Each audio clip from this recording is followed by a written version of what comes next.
हम लोग ना अपने से मजा लेता है। अपने से कैसे लेब दीदी? हमरा अपने से मजा लेबे ना आवेला। ला ला तकिला बता दे तकिला सिरा ई हमार तकिया ह।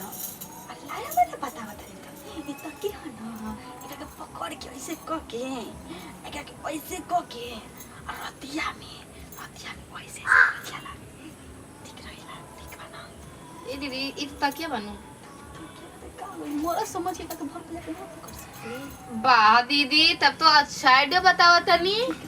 हाँ औरत के लिए हम से तोर पता नहीं काहे तोर पता नहीं वो नतिया बा कहीं और मजा लेत हुई तो हमसे घर में रख एकरो से मजा न ले सकीले। तो ये कहता नहीं दीदी। अच्छा ओ देखो त काहे का पकड़ता लइया के तरह अभी मत पकड़। और ऐसे कहता नहीं जैसे हमरा को पकड़े के पड़त है ये दीदी। अच्छा हाँ।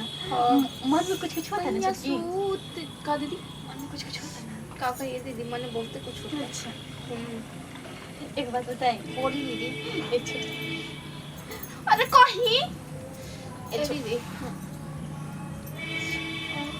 ए गाना सुननी बारू कौन दीदी? लइका तोहरे के पापा कहता। हाँ लइका तोहरे के पापा कहता ना हाँ। देखो हम एगो गाना गावता नहीं ठीक बा ना हमके तो चाहिए हमरा बलम के प्यार हो। आई बलम के प्यार ना हो ठीक बा।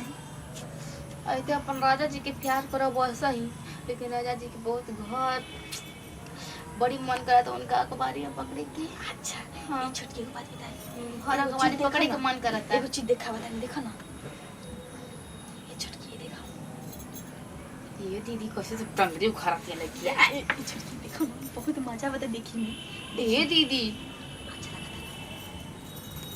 लगा छोटकी तनी बड़ा करी ना दीदी।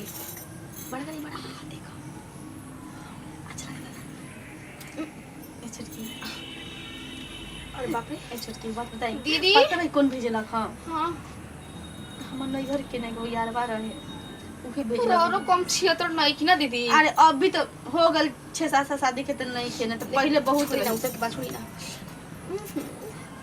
ये छोटकी दीदी देखा तू ऐसे पकड़ में तो कुछ कुछ होए लगे ये छोटकी देखो ना दीदी हाँ बोला ये छोटकी की बात बताए बोली मत देखो ना तो तोरा ऐसे देख के ना हमार फीलिंग जागे लगा तो मत देखो काय का हटा दी नहीं है दीदी। न तो दिखाओ दीदी दिखाओ तो तोर एकदम मन के एकदम पूरा बुझाता कि उबिया गेल बानी एकदम। तो काहे के तो खोई नहीं था ए छोटकी अरे तक्की ले ला तक्की दीदी। हाँ छोटकी ये छोटकी की बात बताए देखो सब बात छोड़ा अब मरद से हम लोग बात ना करम उतना ठीक बा ना। अब कितना से बात करी? केकरा से हाँ दीदी। एकरे से मजा ले एकरे से ठीक रही ना। ये दीदी और इतना नु मजाक करता नहीं अब करते करते शाम हो गल घर में कमा ना करू तो बाबूजी आके बड़बड़ाई लगे पटर पटर बोले लगी हन ना झाड़ू लगल बाटे ना ना बर्तन धोला बाटे। ये दीदी आती पर सब वैसे रखल बाटे चल करे चलो ना दो चलो के पानी नहीं के कर ले चल दोनों आदमी मिल के करता है। हां चल हम बर्तन तो धो देता नहीं ठीक बा। ये दीदी आज हम बर्तन धो आज रौरे खाना बनाए हम ना बनाए। अच्छा ठीक है दीदी हम छोड़ पानी।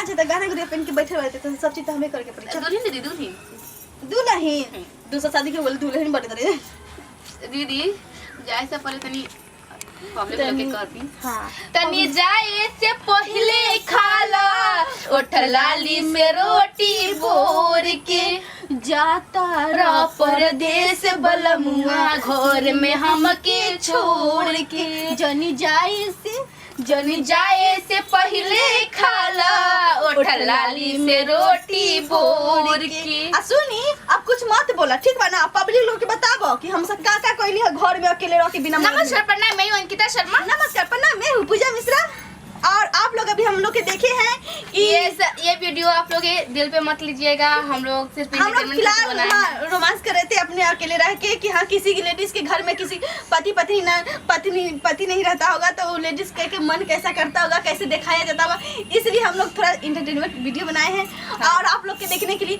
आज ज्यादा करके खास लेडीज के लिए बनाए हैं कि लेडीज लोग हम लोग के देखेंगे हंसेंगे कमेंट बॉक्स में जरूर लिख के बताएंगे कि हाँ हम लोग क्या क्या किए हैं। तो इसी वीडियो से ले रहे विदाई अगला वीडियो फिर से मिलेंगे।